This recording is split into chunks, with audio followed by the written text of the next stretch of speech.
Hello friends, welcome back to my channel. இன்றைக்கி நம்ம சேனலில் கருமுட்டை வளர்ச்சியை பற்றி தான் பார்க்க போகிறோம். கருமுட்டை வந்து நம்மளுக்கு நல்ல தரமானதாக நம்ம கர்ப்பப்பையில் உருவாகினா தான் நம்மளுக்கு வந்து கருத்தரிக்கிறதுக்கு அதிகமான வாய்ப்புகள் வந்து இருக்கும்.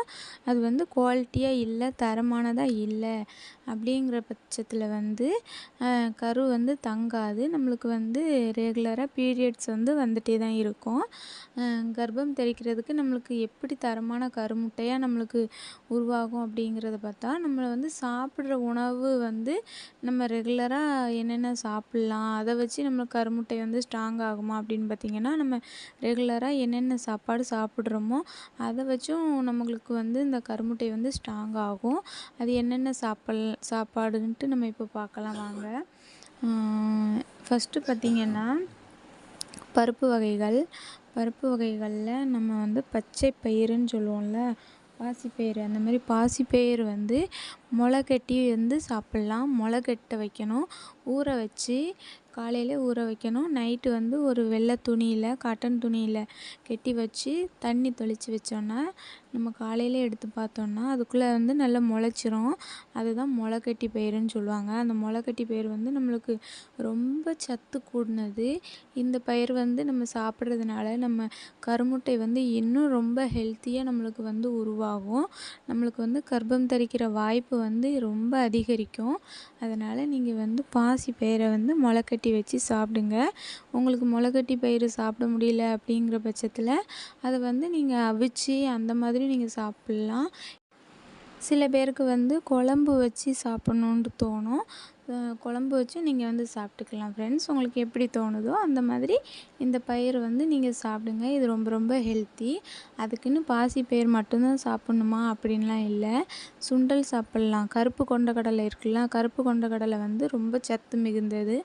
அதையும் நீங்கள் முளைக்கட்டி வச்சு சாப்பிட்லாம், அவிச்சும் சாப்பிட்லாம். உங்களுக்கு எப்படி தோணுதோ அப்படி சாப்பிட்டுக்கோங்க ஃப்ரெண்ட்ஸ். பயிர் வகைகள் வந்து ரொம்ப முக்கியம்.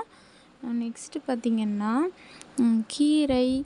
கீரையில் வந்து என்ன கீரை சாப்பிட்லாம் அப்படின்னு வந்து நம்ம யோசிக்கவே வேண்டாம். உங்களுக்கு எந்த கீரை வந்து உங்களுக்கு சுலபமாக கிடைக்குதோ அந்த கீரையை வந்து வாங்கி நீங்கள் வந்து அதை சாப்பாட்டில் வந்து சேர்த்துக்கோங்க. ஒரு நாள் விட்டு ஒரு நாள் நீங்கள் சேர்த்துக்கிட்டாலும் போதும். நம்ம வந்து டெய்லி கீரையாகவே சாப்பிட முடியாது. இல்லாட்டி நம்ம வாரத்துக்கு ஒரு 3 நாளில் நம்மளுக்கு வந்து சேர்த்துக்கோங்க. நம்ம கீரை சாப்பிட்றதுனாலையும் நம்மளுக்கு வந்து அதிகமான சத்துக்கள் கிடைக்கும். கருமுட்டை வளர்ச்சி மட்டும் இல்லை, நம்ம கர்ப்பப்பையும் வந்து நல்லா ஸ்ட்ராங் ஆகும். நம்மளுக்கு குழந்த வந்து நம்மளுக்கு தங்கி அது வளர்ந்து நம்ம பிறக்கிற வரைக்கும் இந்த கீரை வகைகள் வந்து நம்ம வந்து சாப்பிட்றது ரொம்ப நல்லது. அது நம்ம வயிற்றில் குழந்த தங்கியிருந்தாலும் நம்ம கீரை சாப்பிட்றது ரொம்ப நல்லது ஃப்ரெண்ட்ஸ்.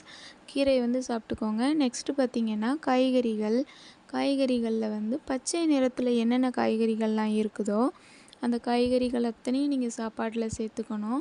எனக்கு வந்து காய்கறியே பிடிக்காது, நான் குழம்பு வச்சு கொடுத்தாங்கன்னா காய்கறியை எடுத்து ஓரமாக வச்சுட்டு தான் சாப்பிடுவேன், அந்த மாதிரி பழக்கம் வந்து நிறைய பேர்த்துக்கு இருக்கும். நம்ம வந்து இப்போ காய்கறியை வந்து சின்ன பிள்ளையில் நம்ம வந்து ஒதுக்கி வச்சுருப்போம். ஆனால் நம்ம இப்போ பெரிய ஆள் ஆகிட்டோம். நம்ம வந்து அம்மாவை ஆகக்கூடிய ஸ்டேஜில் இருக்கிறப்ப நம்ம வந்து நம்மளே காய்கறியெல்லாம் ஒதுக்கி வச்சோன்னா நம்ம குழந்தைங்க வந்ததுக்கப்புறமாவும் அதுகள் எப்படி நம்ம காய்கறிகளை சாப்பிடும். நம்மளும் காய்கறிகள் எல்லாத்தையுமே சேர்த்து சாப்பிடணும் ஃப்ரெண்ட்ஸ். அந்த காய்கறி பிடிக்கும், இது பிடிக்கும், அது பிடிக்காதுன்னு எதையுமே நீங்கள் ஒதுக்கி வைக்காதீங்க. எந்த காய்கறிகள்லாம் உங்களுக்கு சாப்பிட்ணுன்னு தோணுதோ சாம்பாரில் போட்டு எல்லா காய்கறியுமே நல்லா பிசைஞ்சி சாதத்தோடு பிசைஞ்சு நீங்கள் சாப்பிடுங்க. இந்த மாதிரி காய்கறிகள் ஐட்டம் சாப்பிட்றதுனால உடம்புக்கு ரொம்ப நல்லது.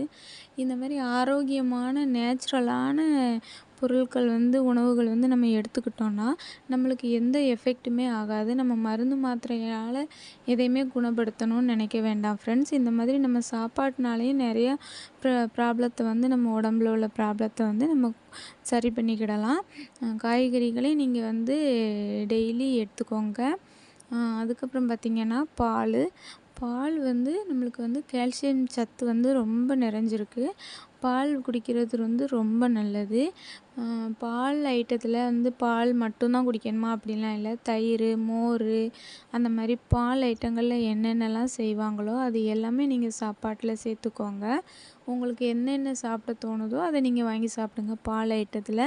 இல்லை எனக்கு பால் குடிக்கிறதே பிடிக்கும் அப்படிங்கிற பட்சத்தில் நீங்கள் பசும்பால் குடிங்க.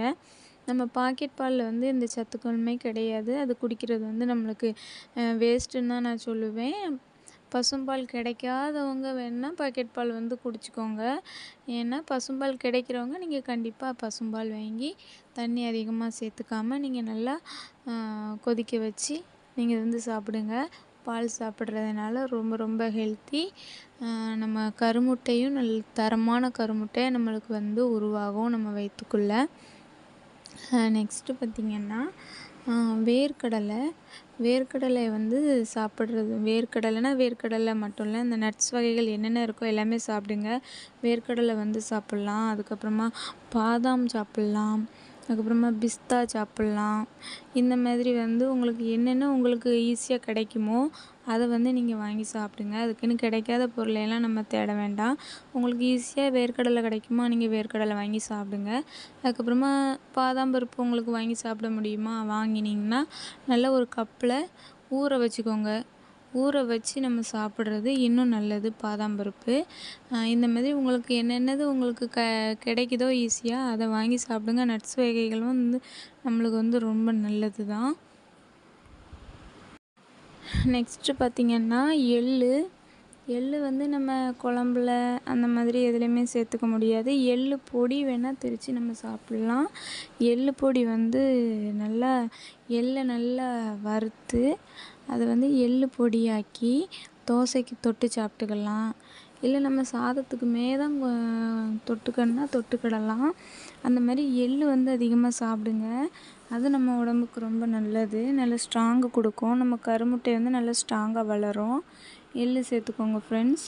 ஓகே ஃப்ரெண்ட்ஸ், நம்ம வீடியோ பிடிச்சிருந்துச்சின்னா நம்மளை சேனலை வந்து மறக்காமல் சப்ஸ்கிரைப் பண்ணுங்கள், லைக் பண்ணுங்கள், ஷேர் பண்ணுங்கள், மறக்காமல் கமெண்ட் பண்ணுங்கள் ஃப்ரெண்ட்ஸ்.